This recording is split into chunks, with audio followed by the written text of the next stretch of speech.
All right, guys, here I go again. So you say you want to be a home builder. Well, let's see.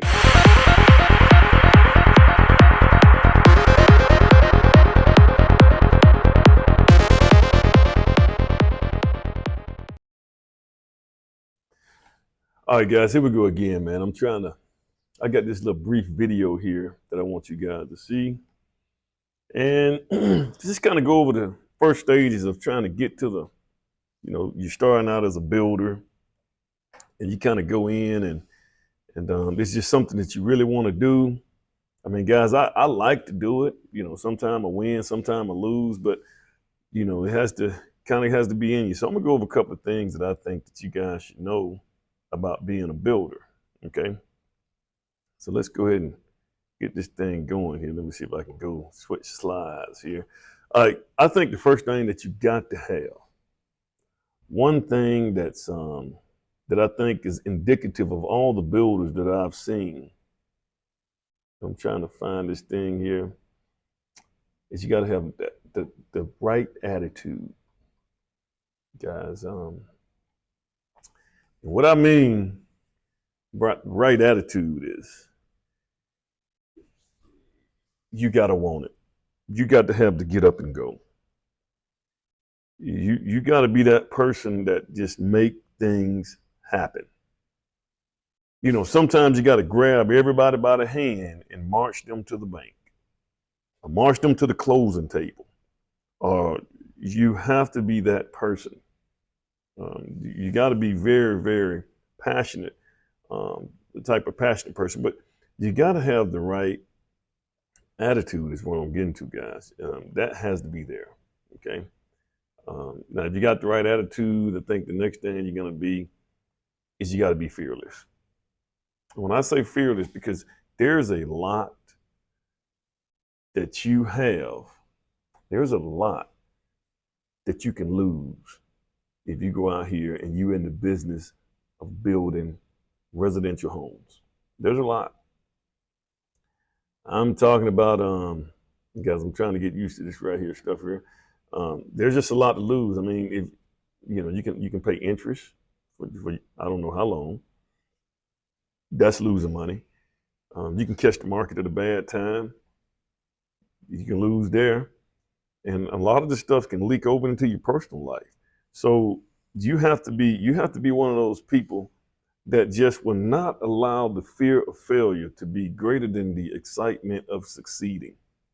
And I got that from one of, I think Robert Kiyosaki's book. Now I tell you what, you guys got to get you a list of books too to read. And I think Rich Dad Poor Dad and Cash Flow Quadrant are definitely two books that you really need to put on your reading list.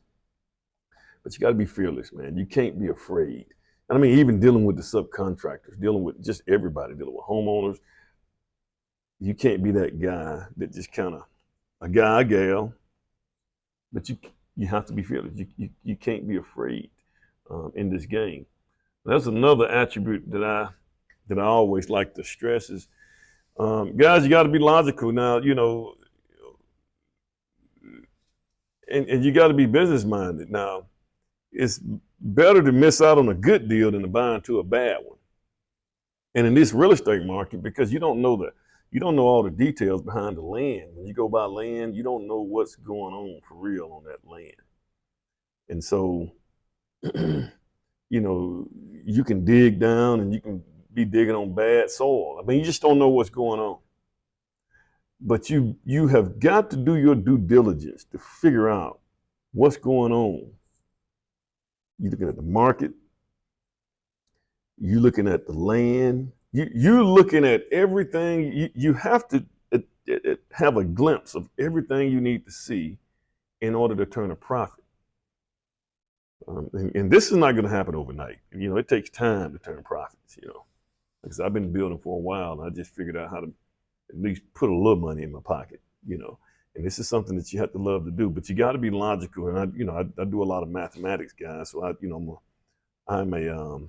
actually, I taught math for a while, but you have to also be business minded, guys. This is a business. I mean, business is fun. If you're like type person that likes business, I mean, it's fun, but you have to be logical. Um, things got to make sense. It's got to line up. Um, and you also have to be business minded. So that's another thing. So let's look at the next thing, guys. Let me see. Next thing I have is all right. So now, if you got those, attributes within you, I think the next thing that you want to do is you want to go get your home builder's license. Now, in the state of Alabama, you have to take a test, and there is a I mean, you can go to this. You can type in uh, Alabama Home Builders Licensing Board, and that will pull up a website. And that website actually steps you through the phases and the things that you need to do in order to get your home builder's license, guys. You don't have to have a like like the plumbers, electricians, and all those guys. They have to have journeyman cards and they have to have apprentice. You don't need all that as for a home builder. And really, to be honest with you guys, I think the licensing board should really think about changing the name from home builder to residential general contractor, because really, to be honest with you, we don't go out there, like say for instance me, when I go there, I don't go out there and I don't do anything. I want to subcontract 100% of it. I'm barely out there trying to do punch out items, but this is one of the things I think that we should eventually change with the home builders licensing board. They need to change that definition, but you got to go there, and then once you go to that, you can go to their page, and they will step you through the steps. And it's an open book test too, 6-hour test. 4 hours on the technical side, and then you have another 2 hours on the business and administrative side. And it's 2 separate tests. You can take them on the same day. I don't suggest that. I suggest take one day and then take one the next day. But once you take that test, you either pass or fail. I think you need about a 64 or 67 in order to pass it, which is not bad at all, guys. The first part of the test, the technical side, has 80 questions, and you got 4 hours. The second part has 40 questions. I think you got two hours on that one. So it's doable. And you can take the test at home. But once you pass the test, that just means you can apply for your license. So now you got to apply for your license. License typically costs about $300.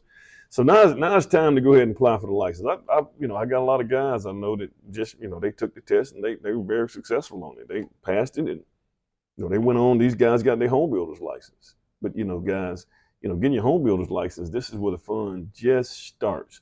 So, and now the next couple of slides, I may get a little out of order on this right here, but, at some point in time, you got to at least deal with some of these right here. Now, the next step I would do is I would go in and I would, if it were me, right out the back, I'd go ahead and LLC. Now, you got two different, you got corporation, you got LLC, whichever one you pick, but you need to be in a corporation. You need to make sure that you're not doing a sole proprietorship, which means that if anything goes wrong, or anybody gets sued, you're connected to that business. You're connected and you can't separate from it.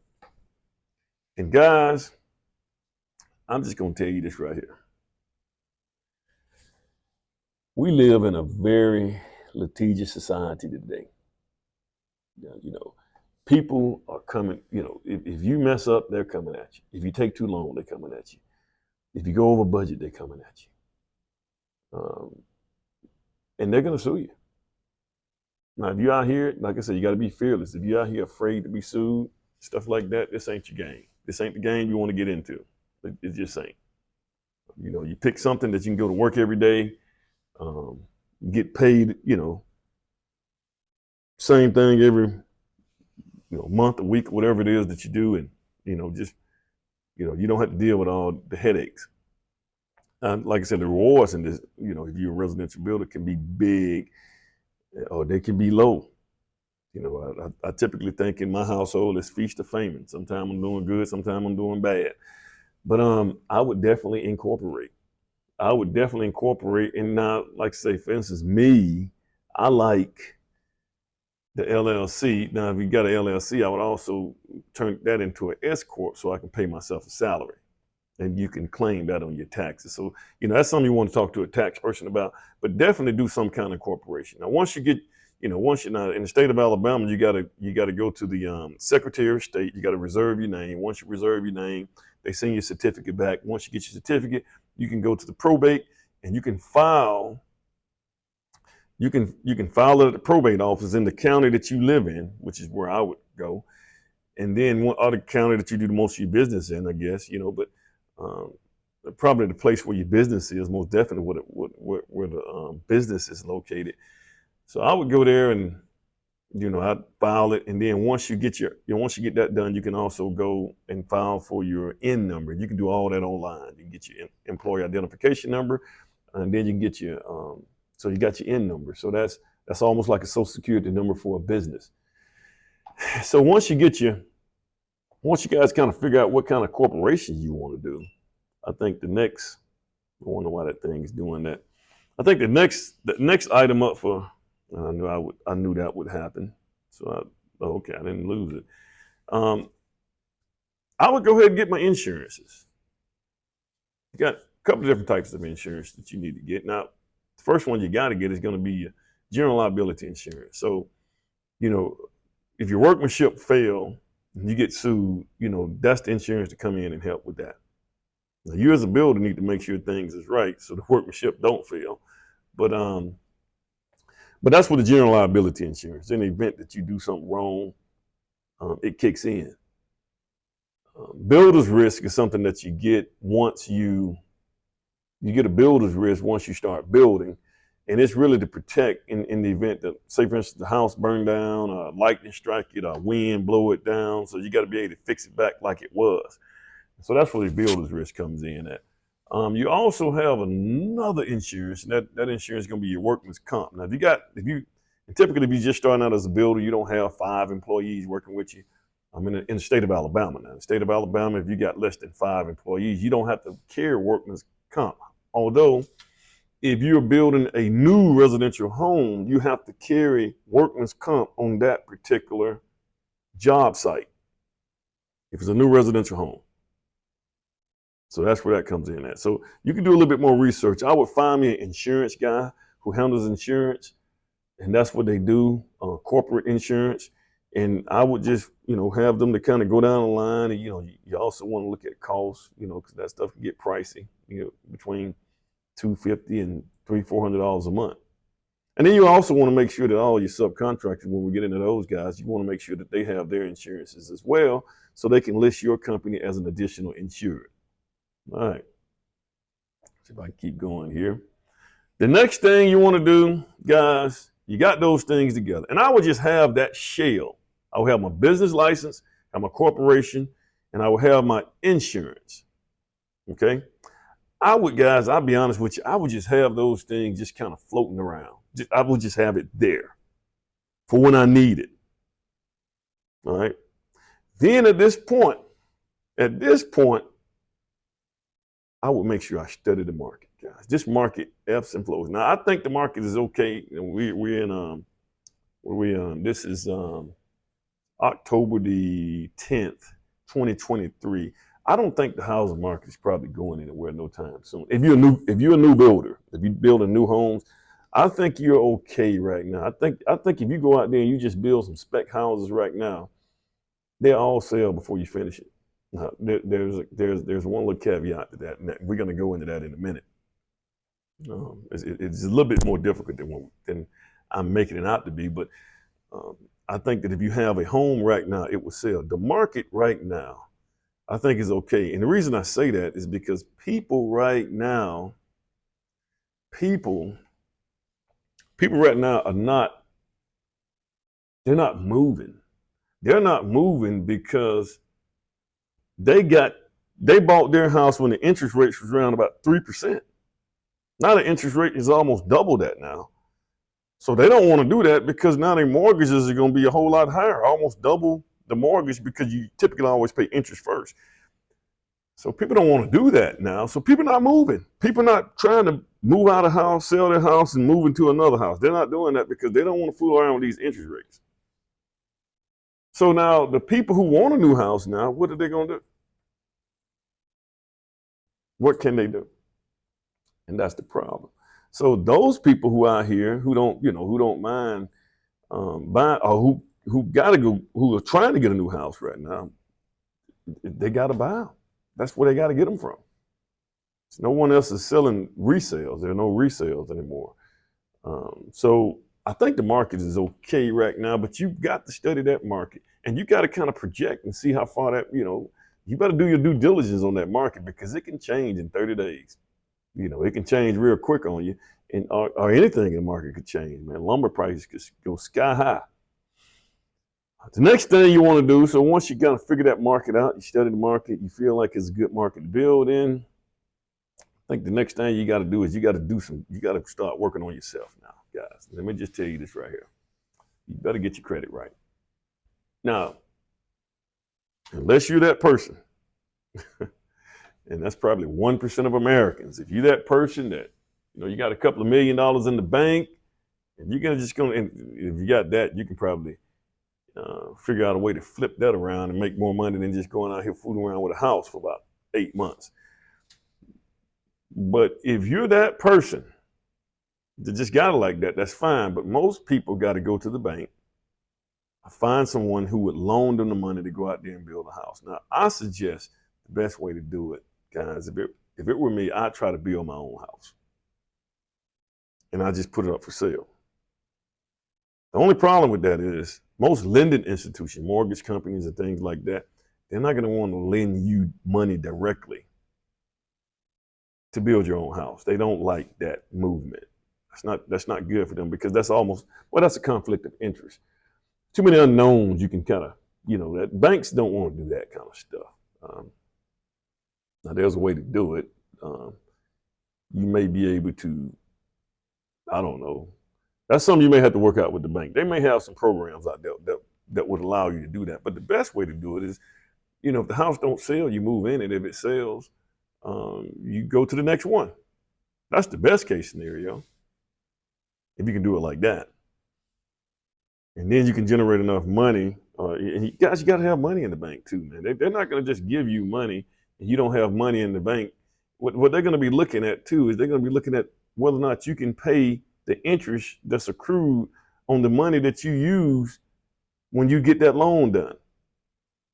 So if you do a construction loan, every time you pull from that loan, every time you go out and do something, you got to get the foundation put in. When you pull from that loan, that interest clock starts ticking on that particular item that you went in, that you got, that $30,000 if you got that. The bank want to know that you can pay that money back. And the best way to deal with the banks, guys, when it comes down to your credit and, your credit worthiness and things like that, and getting the lending institution, you have to set yourself up to where when you go to the bank, you show them that you don't really need their money. If you can do that, they will loan you the money. I know that sounds crazy. Show them that you don't need the money and they'll loan you the money. Because you got to understand, if things get bad, they got to look out for themselves. I typically think of bankers as someone that they give you an umbrella when it's not raining, and they want the umbrella back when it's raining. So keep that in mind. So that's the next thing. You got to get that credit right. Once you get your credit right and get your finance, you get your money right. So you got money in the bank, you got your financing, everything looks good. You're ready to rock and roll. You got an approval letter, everything looks good. And I may not have this in the right order, but the next person you really want to go talk to, I would say, is and I didn't say real estate agent, guys. I said a real estate professional. So that can be an agent, it could be a broker, it could be any of those guys. But you need to have somebody who understands the market right now, who understands the product that you need to put on the ground. They need to have a clear, and there's some people out there like that, man. I say, man, it's probably the top 10% of agents, man. I've seen them here in Birmingham all day, every day. Some of these guys are savvy. They're good at what they do. You got to find them. You got to go out there and find them guys. Gals, too. So when I say guys, I mean guys and gals. But you go out there and find that agent and you plug into their brain, because, it works. Everybody work together. So you can get out there and they can go find, because they got access to MLS, multiple listing services. They can go on there, they can try to find your land and things like that. That's the person you need to talk to. Then they can also help you with comparables, comps. So they can look in the area and just see, okay, you may not want to build this size house. You may want to build this house. So they can help you with that. They can help guide you in that direction. Okay. Now, this is probably the hardest thing for you custom guys. Like I said, now back when I was building beforehand, guys, I think that when I built my first house, back when I built that house, the hardest thing for me to do was find a bank. I went to I went everywhere. And I think I ended up going to Service First was the one that gave me the loan to do my first loan.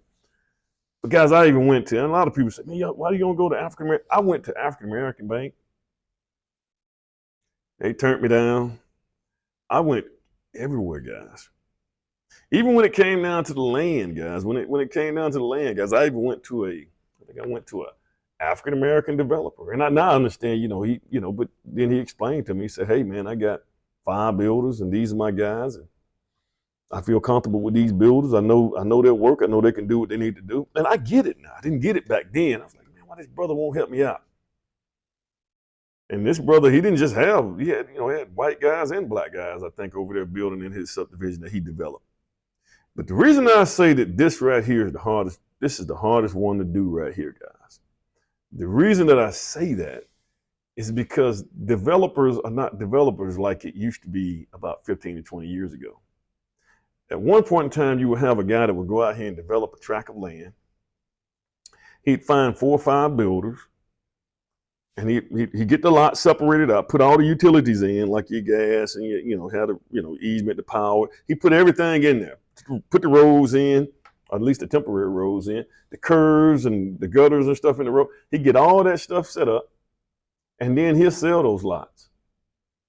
And you come in as they have some covenants and restrictions in that subdivision, but you come in and he'll sell you a few lots. Sometimes you buy them in bulk, and sometimes you buy them one off. I went and bought one off. I just went and bought one lot. But this is how it used to work. But you had those developers in town that did that. They had the land. It's not like that anymore.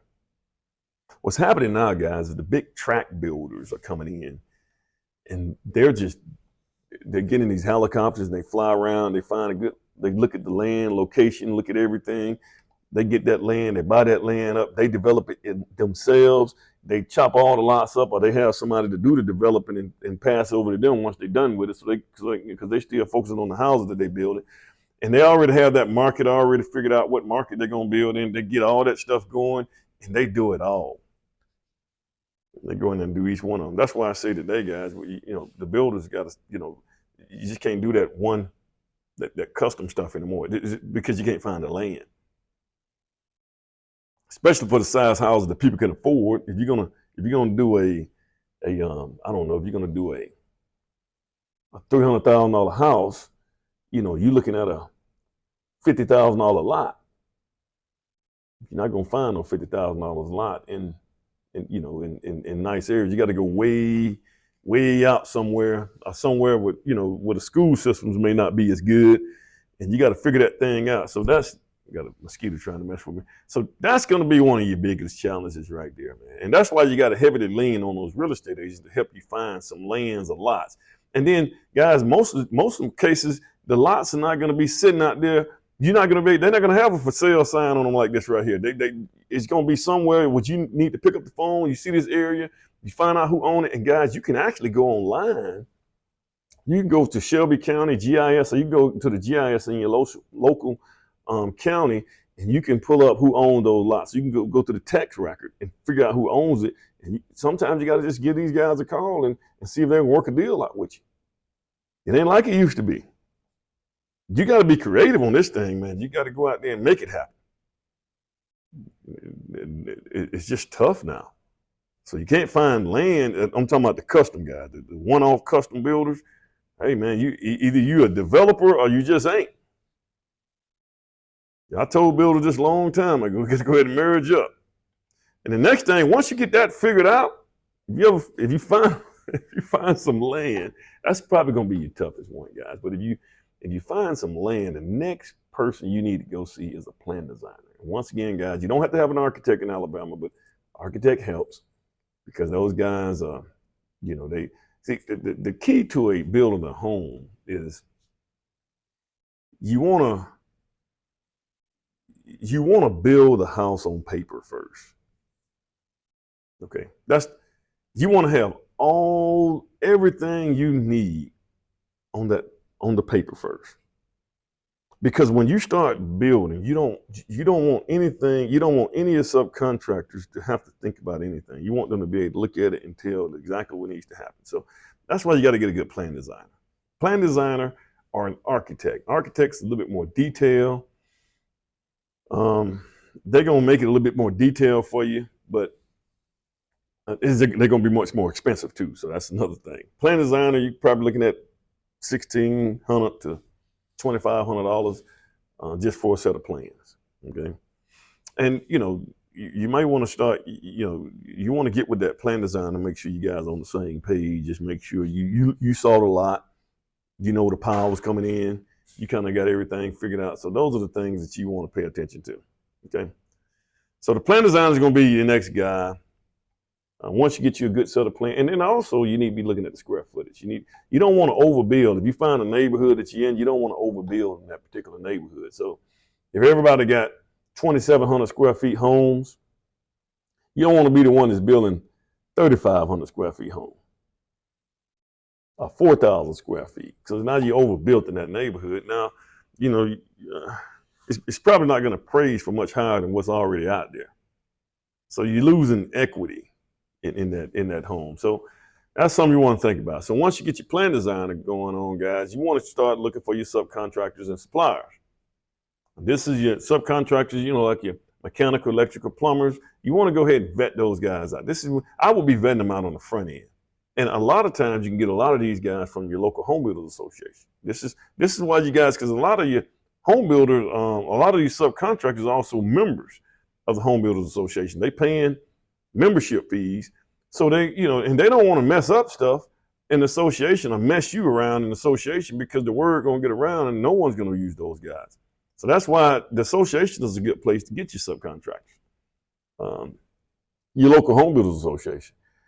And so you want to vet these guys out pretty good, because these guys will make or break you. Your subcontractors are the people who make you. Just like they said, chain is only as strong as its weakest link. Well, that's your subcontractors. If you got one of those subcontractors that's weak, that's just stringing you out, won't get stuff done, they hold the whole process up. And that's costing you money. So now you can't make profit. I mean, it just keeps going. So this is what you want to vet these guys out thoroughly. The next person, once you get all that done and you start building, guys, the next thing, I think I'm at my last slide, the next thing you got to do is you got to get that sucker sold. Let me tell you this. You got to get it sold. Okay?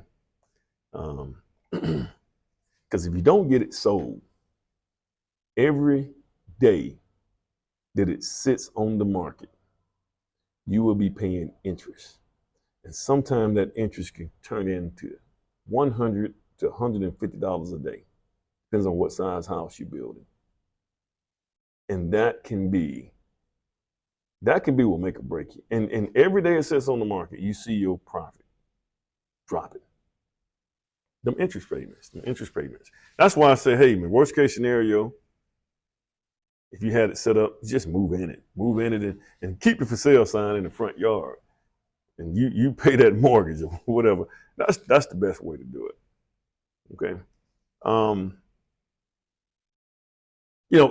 Once again, guys, on this right here, I'd like for you guys to, like, share, subscribe.